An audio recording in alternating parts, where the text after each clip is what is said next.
આગળ પૂછવાનું રહે છે, પાઉસ કરે.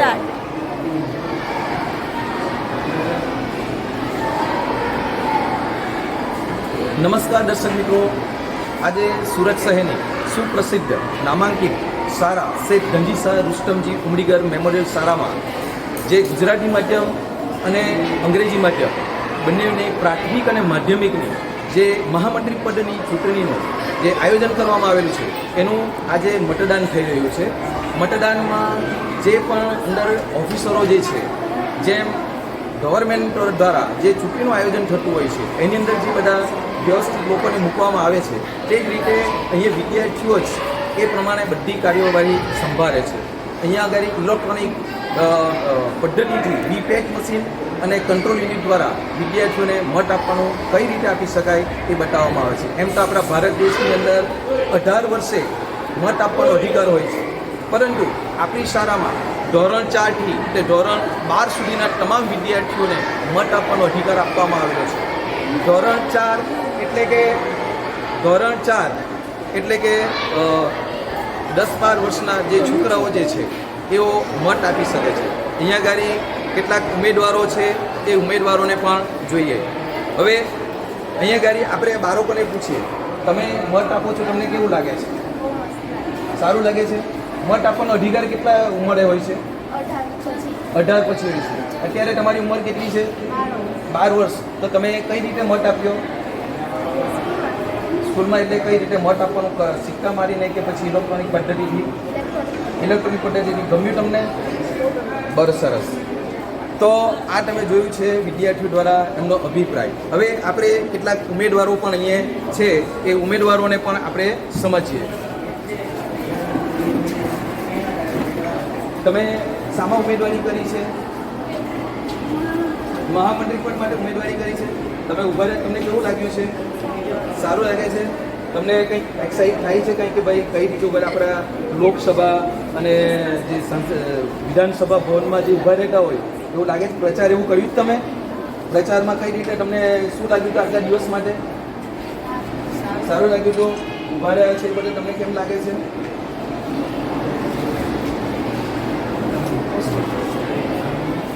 હવે વિદ્યાર્થીઓ જ અહીંયા આગળ કાર્યવાહી સંભાળે છે એ જોઈએ છે એ આપણે અંદર. તમારું નામ શું? તમે કયા ધોરણમાં ભણો છો? 8મા ધોરણમાં. તમે આજે આ પોલીસ ઓફિસરની ભૂમિકામાં શું કેવું લાગે છે? મેં પોલીસના કપડાં પહેર્યા છે, મને ખૂબ જ આનંદ થાય હિસાબે મોટી થઈને પોલીસ બનવા.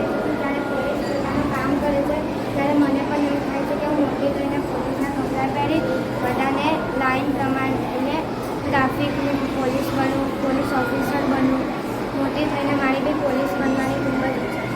સરસ. તો તમે આ જોયું હશે કે આ બાળકો અત્યારે જ આવી ભૂમિકામાં છે અને મોટા થઈને પોલીસ ઓફિસર બનવા માટેની ઈચ્છા વ્યક્ત કરે છે. એવા જ એક બીજા સ્ટુડન્ટ જે છે એ પોલીસ ઓફિસરની ભૂમિકામાં છે. બોલો, તમારું નામ શું છે? પ્રિયાંશુ ચેતન કુમાર રાણા. કયા ધોરણમાં ભણો છો? 7મા. તમે આ પોલીસનો ડ્રેસ પહેરીને તમને કેવું લાગે છે? સારું લાગે છે? આગળ કંઈ જીવનમાં બનવા માંગો છો તમે? શું? પોલીસ ઓફિસર બનવા માંગો છો? સરસ. તમારે બેસ્ટ ઓફ લક કરું છું, કારણ કે તમે જીવનમાં આગળ જે ઈચ્છા રાખી છે એ ઈચ્છા તમારી પૂર્ણ થાય. તો દર્શક મિત્રો, અહીંયા આગળ વિદ્યાર્થીઓ જ પોલીસની ભૂમિકામાં છે અને વિદ્યાર્થીઓ જ કર્મચારીની ભૂમિકામાં છે. એ લોકોને અત્યારથી જ આ વસ્તુ શું છે, આ પદ શું છે, આ પદની જવાબદારી કેટલી છે એ સૌને ખ્યાલ આવે છે. એવા એક આ બીજા વિદ્યાર્થીને આપણે સાંભળીએ. બોલો, તમારું નામ શું છે? પૃથા ગૌતમભાઈ પટેલ. તમે કયા ધોરણમાં ભણો છો? 8માં ભણો છો. તમે આ કામગીરી કરો છો તેવું તમને કેવું લાગે છે?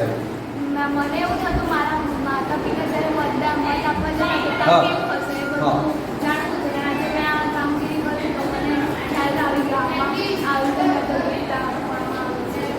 આ બધું જાણવા મારા સારા પરિવારનો આભાર. સરસ.